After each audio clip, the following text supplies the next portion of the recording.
In today's video, I'm going to teach you how to create a resource in Retool.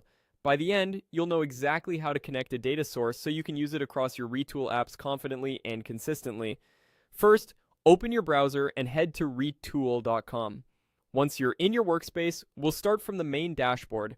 Think of a resource in Retool as a reusable connection to something your app needs, like a database, an API, or a storage service. Setting it up here once means you won't have to reconnect it for every app you build. From the top or side navigation, click Resources. This opens the central place where all your organization's connections live. It's helpful to glance at what already exists so you don't create duplicates, especially if your team shares resources across projects. Next, click Create New. You'll see a few options for getting started. Choose Resource to begin configuring a brand new connection. This is the path you'll use most often when you're linking Retool to a database or an external API. You'll now be prompted to select a resource type and click to proceed.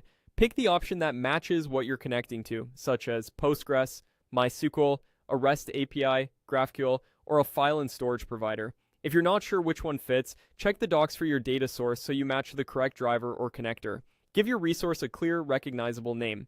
Use something human-friendly and consistent so teammates instantly know what it is.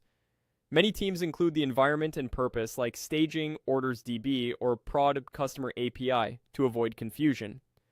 Add a brief description. This is a great place to note what the resource connects to, its intended use, and any guardrails or ownership info your team should know. A good description saves time later when someone else needs to understand or maintain the connection. Next, select the authentication method. The options you see depend on the resource type.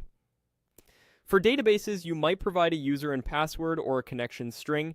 For APIs, you may use an API key, basic auth, or OAuth 2.0. Choose the method your provider supports and follow your organization's security practices using least privilege credentials and secure handling of secrets. Within that authentication section, select the specific type and fill in the required fields. Double-check host names, ports, scopes, and any region or project settings so they match your provider's configuration. When everything looks correct, click Create Resource.